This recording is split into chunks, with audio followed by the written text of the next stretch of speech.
tema de hoje é: o filho do homem é o que não está nos teus sapatos. Inicio a leitura em pessoal de hoje no Pastor da Ciência Cristã, pela leitura da Bíblia Sagrada, versão ARA, 1996, segunda edição, do livro de Provérbios. Quem subiu ao céu e desceu? Quem encerrou os ventos nos seus punhos? Quem amarrou as águas na sua roupa?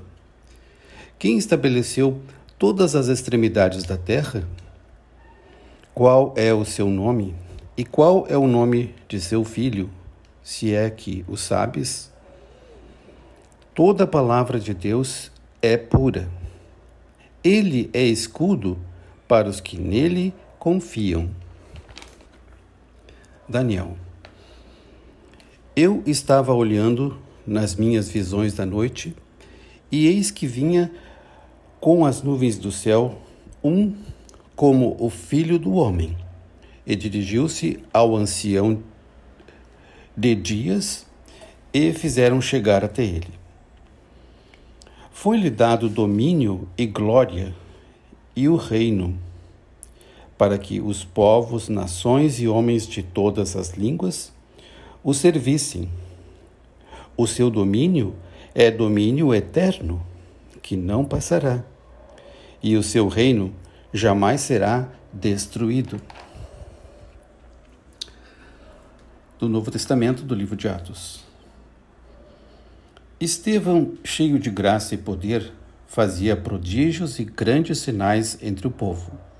Levantaram-se, porém, alguns dos que eram da sinagoga, chamados dos libertos, dos sirineus, dos alexandrinos e dos da Cilícia e Ásia, e discutiam com Estevão. E não podiam resistir à sabedoria e ao espírito pelo qual ele falava.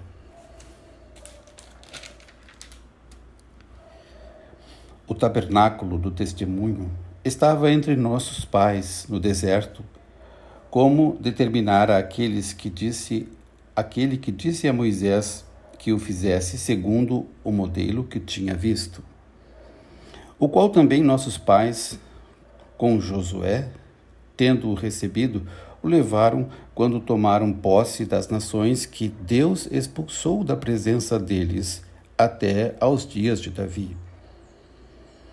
Este achou graça diante de Deus, ele suplicou a faculdade de prover morada para o Deus de Jacó. Mas foi Salomão que lhe edificou a casa. Entretanto, não habita o Altíssimo em casa feitas por mãos humanas, como diz o profeta. O céu é o meu trono, e a terra o estrado dos meus pés. Que casa me edificareis, diz o Senhor? Ou qual é o lugar do meu repouso? Não foi porventura a minha mão que fez todas estas coisas? Homens de dura cerviz e incircuncisos de coração e de ouvidos, vós sempre resisti ao Espírito Santo. Assim como fizeram vossos pais, também vós o fazeis. Qual dos profetas vossos pais não perseguiram? Eles mataram os que anteriormente anunciavam a vinda do justo, do qual vós agora vos tornaste traidores e assassinos. Vós que recebestes a lei por ministério de anjos e não aguardastes. Ouvindo eles isto, enfureciam-se no seu coração e rilhavam os dentes contra ele. Mas Estevão, cheio do Espírito Santo, fitou os olhos no céu e viu a glória de Deus e Jesus que estava à sua direita, e disse: Eis que vejo os céus abertos e o Filho do Homem em pé à destra de Deus.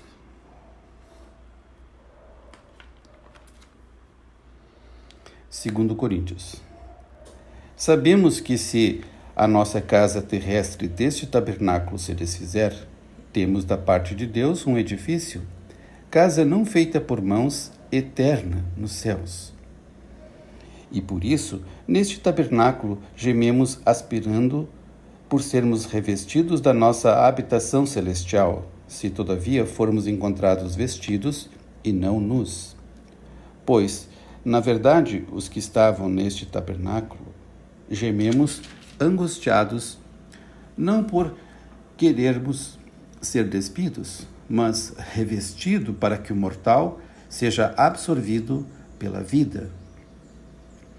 Ora, foi o próprio Deus quem nos preparou para isto, outorgando-nos o penhor do Espírito. Temos, portanto, sempre bom ânimo, sabendo que, enquanto no corpo, estamos ausentes do Senhor, visto que andamos por fé e não pelo que vemos. Entretanto, estamos em plena confiança, preferindo deixar o corpo e habitar com o Senhor. É por isso que também nos esforçamos, quer presentes, quer ausentes, para lhe sermos agradáveis. Porque importa que todos nós compareçamos perante o tribunal de Cristo, para que cada um receba segundo o bem ou o mal que tiver feito por meio do corpo. Mateus. Vendo Jesus muita gente ao seu redor, ordenou que passassem para outra margem. Então, aproximando-se dele um escriba, disse-lhe: Mestre, seguir-te-ei por onde quer que fores. Mas Jesus lhe respondeu: As raposas têm seus covis, e as aves do céu ninhos. Mas o Filho do Homem não tem onde reclinar a cabeça.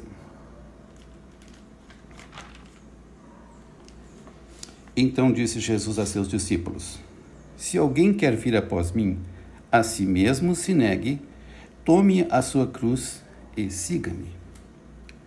Porquanto, quem quiser salvar a sua vida, perdê-la-á, e quem perder a vida por minha causa, achá-la-á. Pois, que aproveitará o homem se ganhar o mundo inteiro e perder a sua alma? Ou, que dará o homem em troca da sua alma?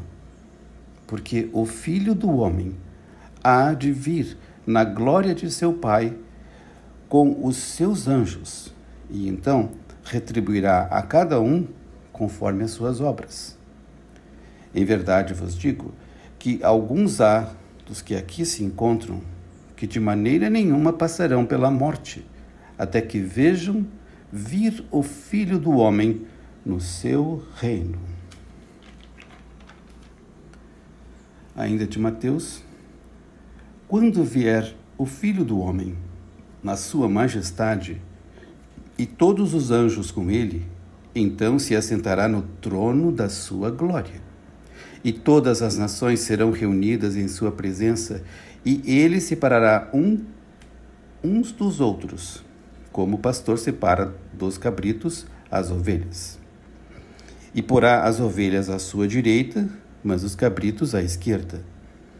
Então dirá o rei aos que estiverem à sua direita: Vinde, benditos de meu Pai, entrai na posse do reino que vos está preparado desde a fundação do mundo.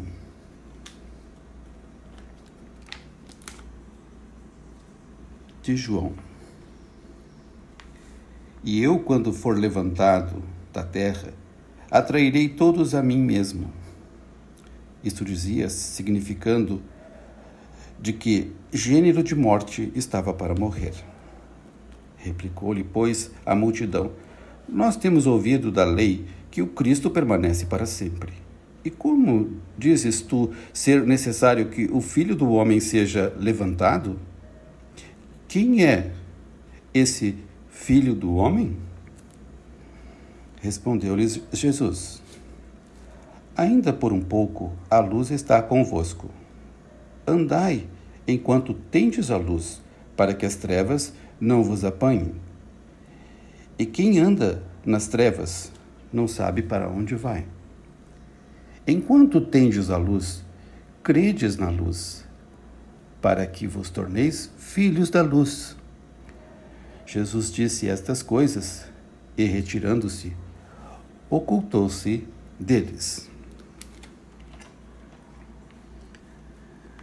Novamente Mateus. Ora, os principais sacerdotes e todo o sinédrio procuravam algum testemunho falso contra Jesus a fim de o condenarem à morte. E não o acharam, apesar de se terem apresentado muitas testemunhas falsas.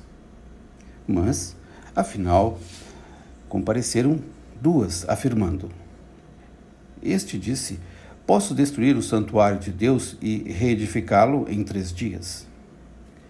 E, levantando-se, o sumo sacerdote perguntou a Jesus: Nada respondes ao que estes depõem contra ti?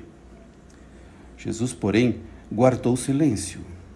E o sumo sacerdote lhe disse: Eu te conjuro pelo Deus vivo que nos digas se tu és o Cristo, o Filho de Deus. Respondeu-lhes Jesus: Tu o disseste.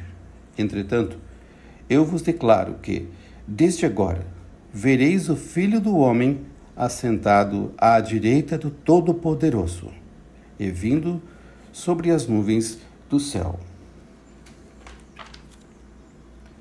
Marcos. Jesus, chamando-os para junto de si, disse-lhes: Sabeis, os que são considerados governadores dos povos têm-nos sob seu domínio, e sobre eles os seus maiorais exercem autoridade. Mas entre vós não é assim, pelo contrário. Quem quiser tornar-se grande entre vós, será esse o que vos sirva. E quem quiser ser o primeiro entre vós, será servo de todos. Pois o próprio Filho do Homem não veio para ser servido, mas para servir e dar a sua vida em resgate por muitos. Passo a ler agora as citações correlativas ao texto bíblico no livro Ciência e Saúde com a Chave das Escrituras, de autoria de Mary Baker Eddy, a descobridora e fundadora da ciência cristã.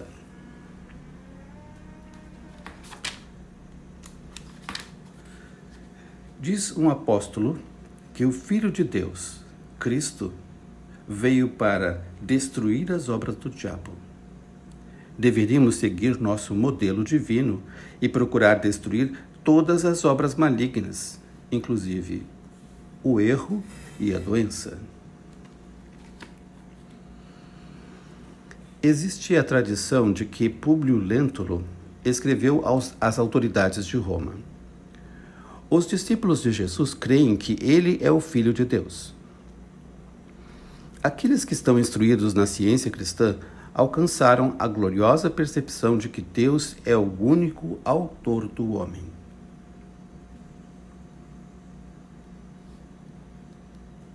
A Virgem Mãe concebeu essa ideia de Deus e deu a seu ideal o nome Jesus, isto é, Josué ou Salvador.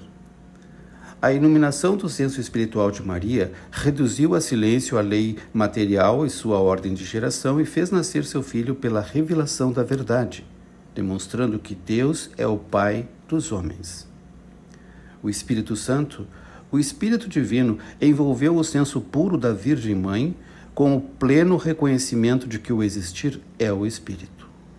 O Cristo esteve perpetuamente como ideia no seio de Deus, o princípio divino do homem, Jesus. E a mulher percebeu essa ideia espiritual, se bem que de começo tenuamente desenvolvida.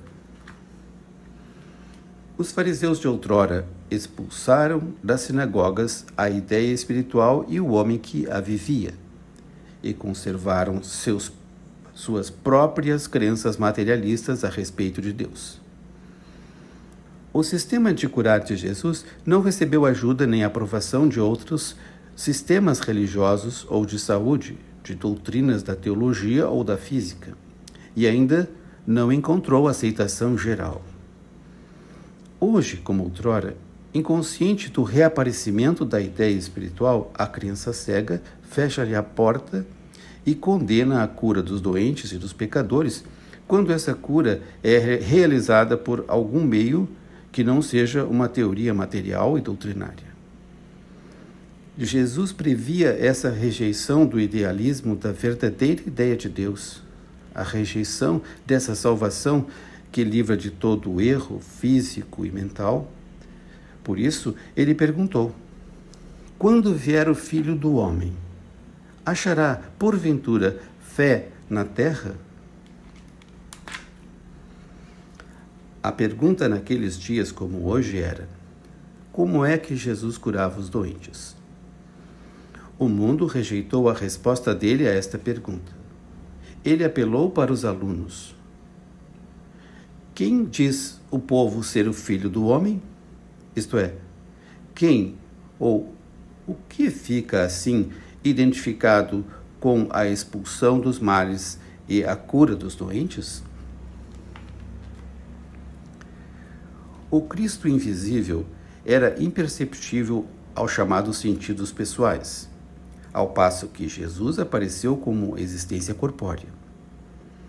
Essa dualidade, que consistia daquilo que não se vê e daquilo que se vê, o espiritual e o material, o Cristo eterno e o Jesus corpóreo manifestado na carne, perdurou até a ascensão do Mestre, quando o conceito humano, material, ou seja, Jesus, desapareceu, ao passo que o eu espiritual, o Cristo, continua a existir na ordem eterna da ciência divina, tirando os pecados do mundo, como o Cristo sempre fez, mesmo antes que o Jesus humano se fizesse carne aos olhos dos mortais. Era esse o Cordeiro que foi morto desde a fundação do mundo, isto é, que foi morto de acordo com o testemunho dos sentidos corpóreos, mas que é imorredouro na mente deífica. O autor do Apocalipse mostra o Filho do Homem a dizer, Apocalipse 1, 17, 18: eu sou o primeiro e o último, e aquele que vive. Estive morto, não compreendido, mas eis que estou vivo pelos séculos dos séculos. A ciência me explicou. Essa é uma declaração mística da eternidade do Cristo e também é uma alusão ao senso humano do Jesus crucificado. A Bíblia declara: todas as coisas foram feitas por intermédio dele, o Verbo divino, e sem ele, nada do que foi feito se fez. Essa é a eterna verdade da ciência divina. Se fosse compreendido que o pecado, a doença e a morte nada são, eles desapareceriam. Como a névoa se dissipa ao sol, assim o mal se desvaneceria diante da realidade do bem. Um tende a ocultar o outro. Quão importante, então, é escolher o bem como realidade? O homem deve obediência a Deus, o Espírito, e a nada mais. O ser de Deus é infinidade, é a infinidade, a liberdade, a harmonia e a felicidade ilimitada. Onde está o Espírito do Senhor, aí há liberdade. Assim como os sumos sacerdotes de outrora, o homem está livre para entrar no Santo dos Santos, o reino de Deus. Pergunta: é importante compreender essas explicações para curar os doentes? Resposta: sim, é importante, porque o Cristo é o caminho e a verdade a expulsar todo o erro. Jesus se chamou a si mesmo o Filho do Homem, mas não o filho de José. Jesus era literalmente o Filho do Homem. Jesus foi o mais elevado conceito humano de homem perfeito. Ele era inseparável do Cristo, o Messias, a ideia divina de Deus fora da carne. Isso habilitou Jesus a demonstrar controle sobre a matéria. Anjos anunciaram aos magos de outrora esse aparecimento dual, e pela fé, anjos sussurram esse aparecimento ao coração faminto em todas as épocas. Referindo-se aos filhos de Deus, não aos filhos dos homens, Jesus disse: o reino de Deus está dentro de vós. Isto é, a verdade e o amor reinam no homem real, mostrando que o homem, à imagem de Deus, jamais caiu em pecado e é eterno. Jesus reconhecia na ciência o homem perfeito, que lhe era visível ali mesmo, onde os mortais veem o homem mortal e pecador. Nesse homem perfeito, o Salvador via a própria semelhança de Deus, e esse modo correto de ver o homem curava os doentes. Assim, Jesus ensinou que o reino de Deus está intacto e é universal, e que o homem é puro e santo. A ciência divina desfere seu golpe principal nos supostos fundamentos materiais da vida e da inteligência. Determina a extinção da idolatria. A crença em outros deuses, em outros criadores e em outras criações tende a ruir ante a ciência cristã. Esta põe a descoberto as consequências do pecado que se manifestam como doença e morte. Quando é que o homem passará pela porta aberta da ciência cristã para entrar no céu da alma, na posse da herança do primogênito entre os homens? A verdade é, de fato, o caminho.